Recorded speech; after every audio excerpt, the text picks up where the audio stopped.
ketika sampai kepada pemilihan, ini adalah tentang rakyat diberikan opsi untuk memilih. Dan itu artinya partai memiliki kedaulatan untuk mengusulkan, untuk mengusung. Tapi ketika partai kehilangan kedaulatan, ada yang tidak sehat. Dan ini bukan salah partainya, tapi salah yang memberikan tekanan kepada partai. Tidak seharusnya. Anda membuat statement terbuka. Saya mau kutip, partai mana sekarang yang tidak tersandera oleh kekuasaan? Jangankan dimasuki, mencalonkan saja terancam bagi yang mengusulkan. Ini apa maksud Anda ketika bicara ini? Ini Anda bicara, apa dasar Anda bicara ini, Mas Anies? Ya, coba kita lihat ya, fenomena di beberapa tempat, di mana seluruh partai diborong dan lawannya kotak kosong. 2 minggu lalu, itu jumlahnya 94 kabupaten kota provinsi. Sekarang sudah di atas 50-an. Artinya ada 40-an yang karena putusan MK berubah. Apa yang terjadi ya? Pilkada kok jadi serba kotak kosong? Apa yang sesungguhnya terjadi ini? Kok bisa begitu banyak kotak kosong? Di Jakarta aja hampir terjadi kotak kosong. Calon independen tidak lolos verifikasi. Sesudah itu jadi lolos verifikasi. Kemudian semua partai dikumpulkan untuk mengusung satu pasang calon. Apakah kurang jelas fenomena yang terjadi ini? Mau pakai penjelasan apa lagi kalau bukan kita lihat kenyataan itu? Penjelasan bahwa ya ini real politik, partai punya hitung-hitungannya sendiri, negosiasi, bagian dari barter, bargaining politik, melihat bagaimana masa depan partai masing-masing, tidak selalu melulu disempitkan bahwa ini ada intervensi kekuasaan kan Mas Anies? Ya.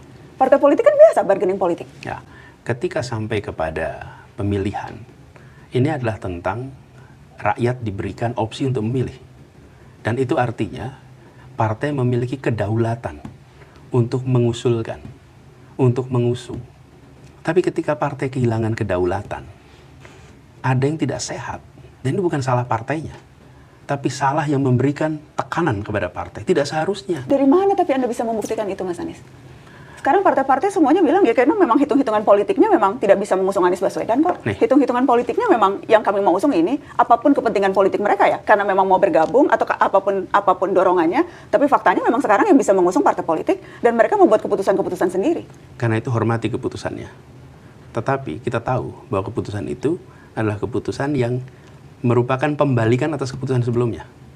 Memang pernah partai politik seperti sekarang ini sudah. Ini kita alamin nih. Saya beri contoh paling gampang ya.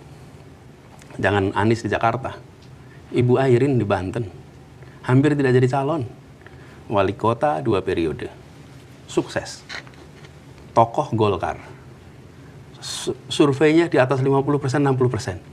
Kok bisa seperti ini hampir nggak bisa maju? Penjelasannya yang lain mungkin akan bisa bilang ya memang karena ada konflik internal Golkar. Erlangga baru saja diturunkan, Bahlil kemudian maju dan sebagainya. Ini memang perang internal. Selalu ada penjelasan yang bisa diberikan untuk setiap fenomena politik, Mas Anies. Tidak melulu semuanya kemudian menjadi ini intervensi kekuasaan.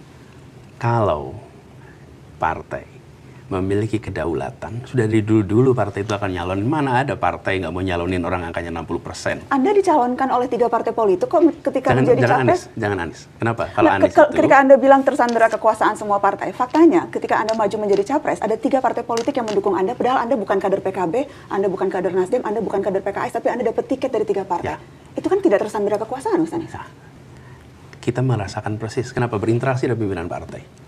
Saya bersyukur sekali bahwa pimpinan partai seperti Nasdem, seperti PKB menceritakan apa adanya atas situasi yang dihadapi.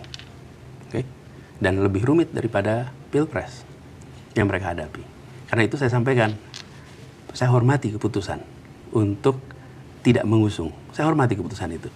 Karena mereka berhadapan dengan situasi yang tidak sederhana. Saya berikan ilustrasi. Pasca Pilpres situasinya lebih kompleks? Ya, lebih kompleks, bahkan lebih kompleks.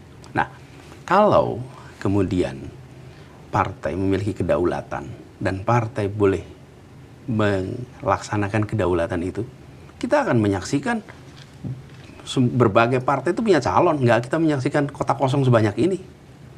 Masa kotak kosong sebanyak ini? Kalkulasinya kan tidak sesederhana itu, Mas Anies. Untuk bisa memajukan orang, perlu tentunya memastikan kadernya cukup bisa mumpuni, elektabilitasnya tinggi, kemudian punya dana yang cukup, kemudian bagaimana hitung-hitungannya, tentunya kan tidak sesederhana ya penjelasan yang tadi Anda sampaikan. Kalau jumlahnya 3, 5, 10 barangkali boleh. Memang barangkali tempat itu ada calon-calon yang sangat populer sehingga tidak bisa dikalahkan. Tapi kalau kita sampai hampir 10% dari pilkada, itu berarti kota kosong, ada sesuatu ini. Dan sesuatu itu? Sesuatu itu adalah pengendalian. Oleh Siapapun yang bisa memiliki kekuasaan, tidak bisa dikendalikan tanpa kekuasaan. Nah, apakah ini adalah satu pihak, dua pihak? Kita nanti harus lihat ya. Tapi harus ada pengendali, kalau tidak mungkin. Mas Anies, Anda ini dianggap playing victim loh. Mengatakan seperti ini setelah Anda gagal dapat tiket. Sebelumnya tidak pernah sekencang ini Anies Baswedan. Saya itu bukan gagal dapat tiket. Saya ini gagal, saya tidak dapat boarding pass, tapi tiket udah dapat. Tidak bisa terbang, Mas Anies? Iya, tiket udah ada. Coba bayangkan. 3. Jadi ini bukan playing victim. Ini victim beneran. Ini cerita tentang bagaimana kedaulatan partai yang sedang mereka gunakan, terus kedaulatannya hilang. Victim beneran, tapi begini Mas, yang jelas kan itu kayak rumus standar nih. Politik kita tuh melodramatik, dan politisi tuh biasanya paling mudah memainkan rumus korban. Korban tidak dapat boarding pass, dijegal, tidak bisa maju kontestasi. Minimal itu narasi yang berkembang. Dikembangkan oleh pendukung Anda, dan sekarang kemudian juga Anda sampaikan begitu. Jadi ini memang peran yang sedang Anda mainkan? Ini adalah kenyataan yang disaksikan oleh rakyat Jakarta dan rakyat Indonesia. Ketika kenyataan disampaikan, coba kita lihat nih kenyataannya. Partai sudah mengusulkan, partai sudah memproses, kemudian satu-satu dalam posisi tidak bisa melanjutkan. Tidak bisa melanjutkan. Apa sulitnya menyerahkan pilihan itu pada rakyat? Serahkan aja pada rakyat. Tapi tidak. Nah, justru ini ya. Kenapa ini bisa berbahaya pada demokrasi kita?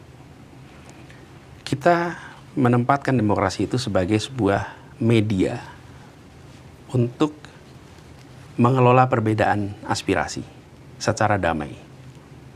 Nah, ketika perbedaan aspirasi itu muncul, kemudian proses politik mencari titik temu.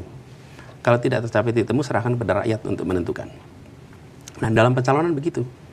Aspirasi A, aspirasi B, aspirasi C, kalau pilkada nih. Partai-partai kemudian membawa aspirasi itu. Lalu menyerahkan kepada rakyat untuk silakan rakyat memilih. Nah, yang sedang terjadi adalah aspirasi A, aspirasi B, aspirasi C itu dikendalikan.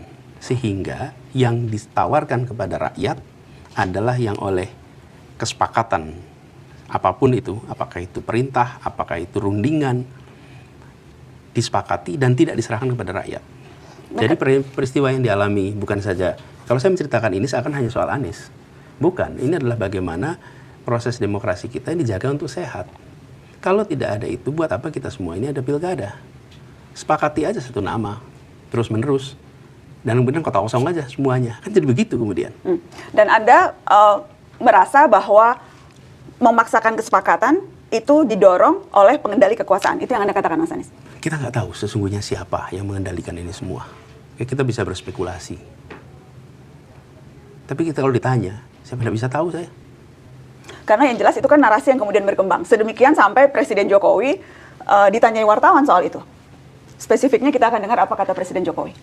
Pak Anies itu tidak bisa maju di pilkada DKI sama Jabar, dan Bapak dituding sebagai salah satu yang... Oh, saya itu kan dituding kan banyak banget. Tidak masalah itu saja, dituding mencegat, dituding menghambat, dituding... Ya, tapi kan memang itu urusan partai politik. Mau mencalonkan dan tidak mencalonkan itu urusan koalisi, urusan partai politik, ada mekanisme, ada proses di situ. Saya bukan ketua partai, saya juga bukan pemilik partai, supaya tahu semuanya. Apa urusannya?